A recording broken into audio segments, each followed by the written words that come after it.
बहुत समय पहले की बात है। एक भिखारी था। रेल सफर में भीख मांगने के दौरान एक सूट बूट पहने सेठ जी उसे दिखे। उसने सोचा कि यह व्यक्ति बहुत अमीर लगता है, इससे भीख मांगने पर यह मुझे जरूर अच्छे पैसे देगा। वह उस सेठ से भीख मांगने लगा। भिखारी को देखकर उस सेठ ने कहा, तुम हमेशा मांगते ही हो, क्या कभी किसी को कुछ देते भी हो? भिखारी बोला, साहब मैं तो भिखारी हूं, हमेशा लोगों से मांगता ही रहता हूं, मेरी इतनी औकात कहां कि किसी को कुछ दे सकूं। सेठ बोला, जब तुम किसी को कुछ दे नहीं सकते तो तुम्हें मांगने का भी कोई हक नहीं है। मैं एक व्यापारी हूं और लेन देन में ही विश्वास करता हूं। अगर तुम्हारे पास मुझे कुछ देने को हो तभी मैं तुम्हें बदले में कुछ दे सकता हूं। तभी वह स्टेशन आ गया जहां पर उस सेठ को उतरना था। वह ट्रेन से उतरा और चला गया। इधर भिखारी सेठ की कही गई बात के बारे में सोचने लगा। सेठ के द्वारा कही गई बात उस भिखारी के दिल में उतर गई। वह सोचने लगा कि शायद मुझे भीख में अधिक पैसा इसीलिए नहीं मिलता क्योंकि मैं उसके बदले में किसी को कुछ दे नहीं पाता हूं। लेकिन मैं तो भिखारी हूं, किसी को कुछ देने लायक भी नहीं हूं। लेकिन कब तक मैं लोगों को बिना कुछ दिए केवल मांगता ही रहूंगा। बहुत सोचने के बाद भिखारी ने निर्णय किया कि जो भी व्यक्ति उसे भीख देगा तो उसके बदले में वह भी उस व्यक्ति को कुछ जरूर देगा। लेकिन अब उसके दिमाग में यह प्रश्न चल रहा था कि वह खुद भिखारी है तो भीख के बदले में वह दूसरों को क्या दे सकता है। इस बात को सोचते हुए दिन भर गुजरा, लेकिन उसे अपने प्रश्न का कोई उत्तर नहीं मिला। दूसरे दिन जब वह स्टेशन के पास बैठा हुआ था तभी उसकी नजर कुछ फूलों पर पड़ी जो स्टेशन के आसपास के पौधों पर खिल रहे थे। उसने सोचा, क्यों ना मैं लोगों को भीख के बदले कुछ फूल दे दिया करूं। उसको अपना यह विचार अच्छा लगा और उसने वहां से कुछ फूल तोड़ लिए। वह ट्रेन में भीख मांगने पहुंचा। जब भी कोई उसे भीख देता तो उसके बदले में वह भीख देने वाले को कुछ फूल दे देता। उन फूलों को लोग खुश होकर अपने पास रख लेते थे। अब भिखारी रोज फूल तोड़ता और भीख के बदले में उन फूलों को लोगों में बांट देता था।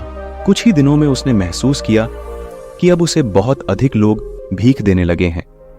वह स्टेशन के पास के सभी फूलों को तोड़ लाता था। जब तक उसके पास फूल रहते थे तब तक उसे बहुत से लोग भीख देते थे। लेकिन जब फूल बांटते बांटते खत्म हो जाते तो उसे भीख भी ना नहीं मिलती थी। अब रोज ऐसा ही चलता रहा। एक दिन जब वह भीख मांग रहा था तो उसने देखा कि वही सेठ ट्रेन में बैठे हैं, जिसकी वजह से उसे भीख के बदले फूल देने की प्रेरणा मिली थी। वह तुरंत उस व्यक्ति के पास पहुंच गया और भीख मांगते हुए बोला, आज मेरे पास आपको देने के लिए कुछ फूल हैं, आप मुझे भीख दीजिए, बदले में मैं आपको कुछ फूल दूंगा। सेठ ने उसे भीख के रूप में कुछ पैसे दे दिए और भिखारी ने कुछ फूल उसे दे दिए। उस सेठ को यह बात बहुत पसंद आई और सेठ बोला, वाह क्या बात है, आज तुम भी मेरी तरह एक व्यापारी बन गए हो। इतना कहकर फूल लेकर वह सेठ स्टेशन पर उतर गया। लेकिन उस सेठ द्वारा कही गई बात एक बार फिर से उस भिखारी के दिल में उतर गई।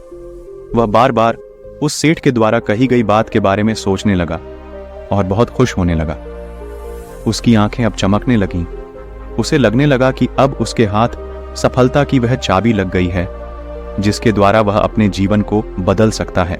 वह तुरंत ट्रेन से नीचे उतरा और उत्साहित होकर बहुत तेज आवाज में ऊपर आसमान की ओर देखकर बोला, मैं भिखारी नहीं हूं, मैं तो एक व्यापारी हूं।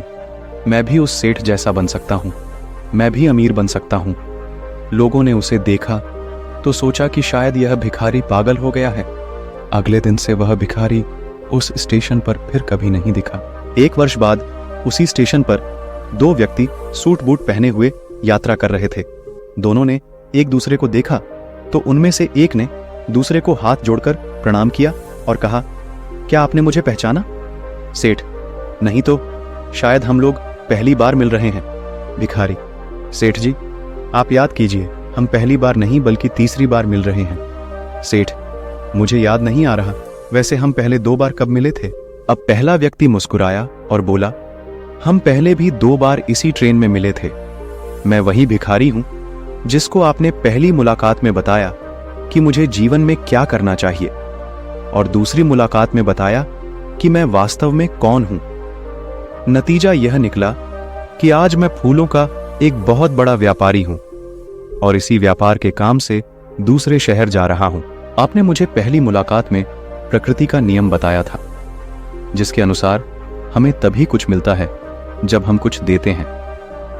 लेन देन का यह नियम वास्तव में काम करता है। मैंने यह बहुत अच्छी तरह महसूस किया है, लेकिन मैं खुद को हमेशा भिखारी ही समझता रहा। इससे ऊपर उठकर मैंने कभी सोचा ही नहीं था। और जब आपसे मेरी दूसरी मुलाकात हुई, तब आपने मुझे बताया कि मैं एक व्यापारी बन चुका हूं। अब मैं समझ चुका था कि मैं वास्तव में एक भिखारी नहीं, बल्कि व्यापारी बन चुका हूं। भारतीय मनीषियों ने संभवतः इसीलिए स्वयं को जानने पर सबसे अधिक जोर दिया और फिर कहा, समझ की ही तो बात है। भिखारी ने स्वयं को जब तक भिखारी समझा, वह भिखारी रहा। जिस दिन उसने स्वयं को व्यापारी मान लिया, उस दिन से वह व्यापारी बन गया। ठीक इसी तरह जिस दिन हम समझ लेंगे कि हम कौन हैं, उस दिन से हम भी जो सोच रहे हैं वह बन जाएंगे।